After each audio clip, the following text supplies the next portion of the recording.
पानपट्टी फोडून नुकसान केल्याप्रकरणी गुन्हा दाखल। याआधीही होती गुन्हेगारी पार्श्वभूमी। इचलकरंजी शहरातील गावभाग महादेव मंदिर परिसरात असलेल्या पानपट्टीमध्ये तोडफोड करून नुकसान केल्याप्रकरणी 2 जणांविरोधात गुन्हा दाखल करण्यात आला आहे। ही घटना पानपट्टी मालक गावाबाहेर असताना घडली।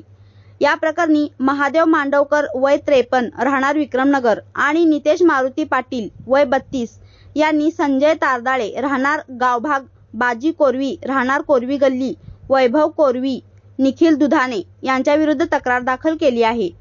मिळालेल्या माहितीनुसार नितेश पाटील हे त्यांच्या बहिणीच्या गावी गेले होते। त्यावेळी त्यांचा पानपट्टी शॉप बंद होता।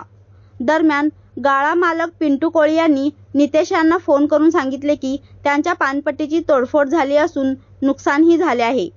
घटनास्थळी परतल्यानंतर नितेश यांनी पाहणी केली असता पानपट्टीतील साहित्याचे मोठ्या प्रमाणावर नुकसान झाले होते। तसेच महादेव मांडवकर यांच्या मुलास शिवीगाळ करत जीवे मारण्याची धमकी दिली।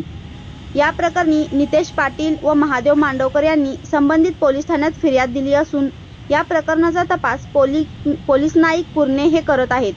विशेष म्हणजे या प्रकरणातील आरोपीवर यापूर्वीही गुन्हे दाखल असल्याचे समजते। पुढील तपास सुरू असून संबंधित आरोपीविरोधात कठोर कारवाई होण्याची मागणी स्थानिकांकडून होत आहे।